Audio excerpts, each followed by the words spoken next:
आज की इस गहन चर्चा में हम कुछ मेडिकल आर्टिकल्स और आयुर्वेदिक रिसर्च नोट्स को खंगाल रहे हैं। हमारा मकसद एक ऐसी हेल्थ प्रॉब्लम की जड़ को समझना है जिसे लोग अक्सर छुपाते हैं, मतलब बवासीर, जिसे हम पाइल्स या हेमोरॉइड्स भी कहते हैं। सही कहा।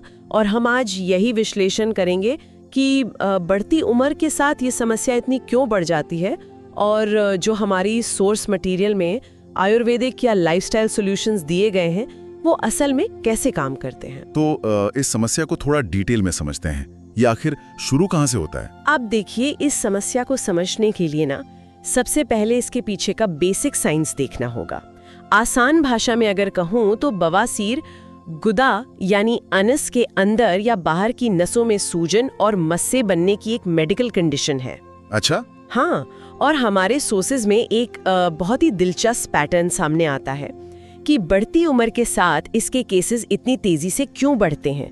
इसका ना सीधा कनेक्शन हमारे पाचन तंत्र यानी डाइजेशन के धीमा पड़ने और कब्ज से है। तो अगर हम उस प्लम्बिंग सिस्टम वाले नज़रिए से देखें तो जब पाइपलाइन में बहाव रुक जाता है, मतलब शायद खाने में फाइबर की कमी हो या कम पानी पीने की वजह से वहाँ एक भयंकर रुकावट पैदा होती है। सही पकड़ा आपने।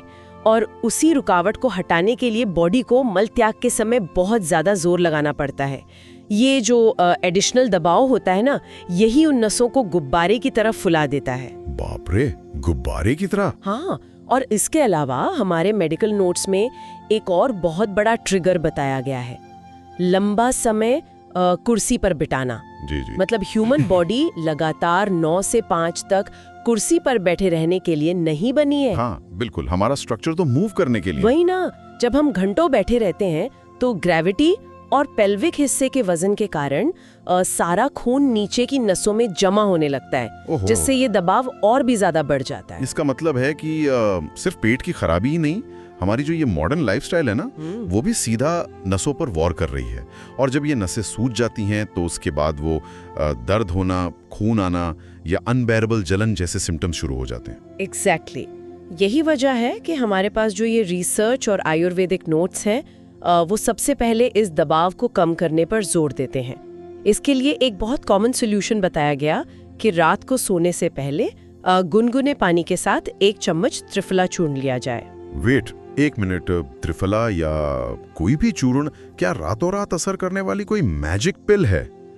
लोगों को तो यही लगता है कि बस रात में चूर्ण खाया और अगले दिन समस्या हमेशा के लिए गायब। अरे नहीं नहीं, ये कोई जादू नहीं है। इसके पीछे एक प्रॉपर बायोलॉजिकल प्रोसेस होता है।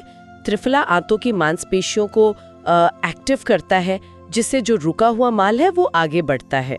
इसके साथ ही ना सोर्सेज में ईसाबगोल का काफी जिक्र है। ईसाबगोल तो काफी लोग लेते हैं। हाँ, जब ईसाबगोल को पानी या दूध के साथ लिया जाता है तो ये एक स्पंज की तरह पानी सोख लेता है और मल को भारी और नरम बना देता है। ओह अच्छा, स्पंज की तरह। बिल्कुल, जिससे बिना किसी एक्स्ट्रा प्रेशर के पाइपलाइन की सफाई हो जाती है। मैं समझ गया, यानी ये चीजें कब्ज रूपी जड़ पर प्रहार कर रही हैं।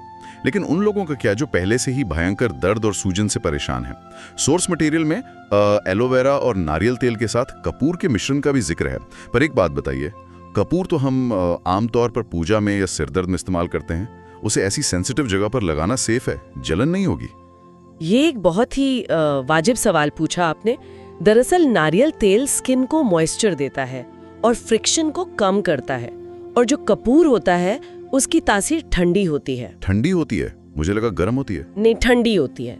जब इन दोनों को मिलाकर लगाया जाता है तो ये सूजन वाली जगह पर जलन पैदा करने के बजाय उस हिस्से को थोड़ा सुन्न कर देता है, जिससे खुजली और दर्द से तुरंत राहत मिलती है।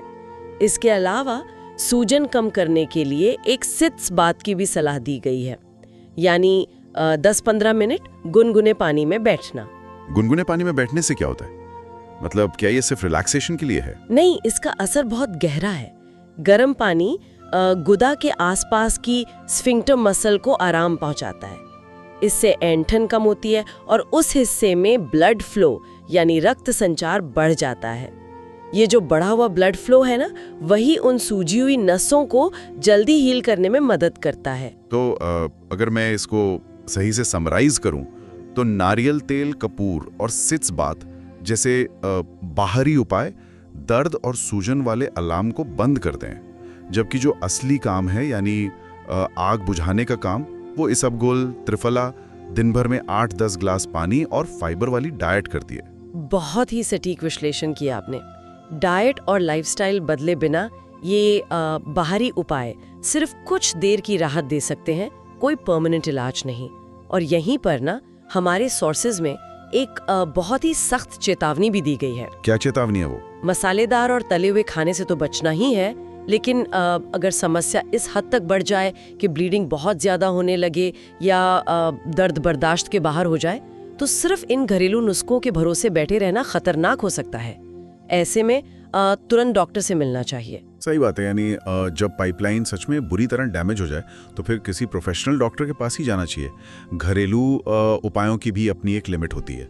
बिल्कुल, शुरुआत में ही अगर हम अपनी डाइट और बॉडी मूवमेंट पर ध्यान दे दें तो इस नौबत से बचा जा सकता है। एकदम। आज की इस पूरी सोर्स मटेरियल को खंगालने के बाद एक बहुत ही गहरा सवाल मेरे दिमाग में आता है।